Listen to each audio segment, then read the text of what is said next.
Motion దగ్గర పోయే ఆ ద్వారం దగ్గర చిన్న కట్ అవ్వడం. అంటే ఎప్పుడైతే మోషన్ అనేది హార్డ్ మోషన్ రావడం, దాన్ని నెట్టే ప్రయత్నంలో పుష్ చేయడం, ఆ పుష్ చేసినప్పుడు ఆ కింద భాగంలో చిన్న స్కిన్ కట్ అవుతుందండి. సో దీనిని మనం ఫిషర్ అంటాం.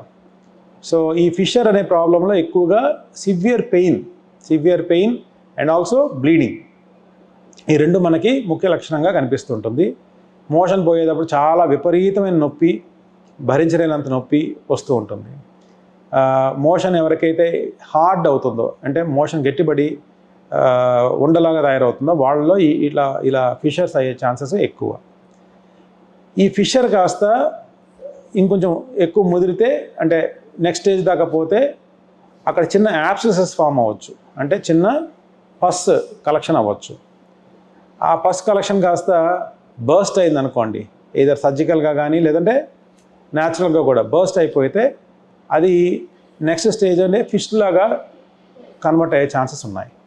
సో ఫిస్టులా అంటే ఏంటి, లోపల మనకి ఏదైతే లైనింగ్ మ్యూకోజా ఉంటుందో, అంటే రెక్టల్ మ్యూకోజా ఉంటుందో, యానల్ కెనాల్ మ్యూకోజా ఉంటుందో, అక్కడి నుంచి బయటకి స్కిన్ వరకు ఒక సపరేట్ ద్వారం లాగా, అంటే సపరేట్ దారి ఏర్పడితే దాన్ని ఫిస్టులా అంటాం.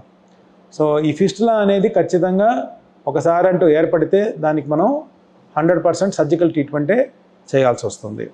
వేరాస్ ఫిషర్స్ వచ్చేసరికి, ఫిషర్స్ చాలా వరకు మనం కన్జర్వేటివ్ మేనేజ్మెంట్, అంటే మెడిసిన్స్ ద్వారానో డైటరీ మేనేజ్మెంట్, అంటే ఆహారం తీసుకున్న దాంట్లో మార్పు చేసుకొని మనం దాన్ని సెట్ చేసుకునే దానికి అవకాశం ఉంది.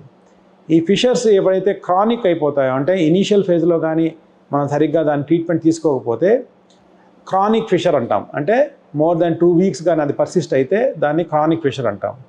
ఈ క్రానిక్ ఫిషర్స్ అనేవి మెడిసిన్ ద్వారా తగ్గే అవకాశాలు తక్కువ. వెరాజ్ అక్యూట్ ఫిషర్ అనేది మెడిసిన్స్ ద్వారా తగ్గే అవకాశాలు మెరుగు.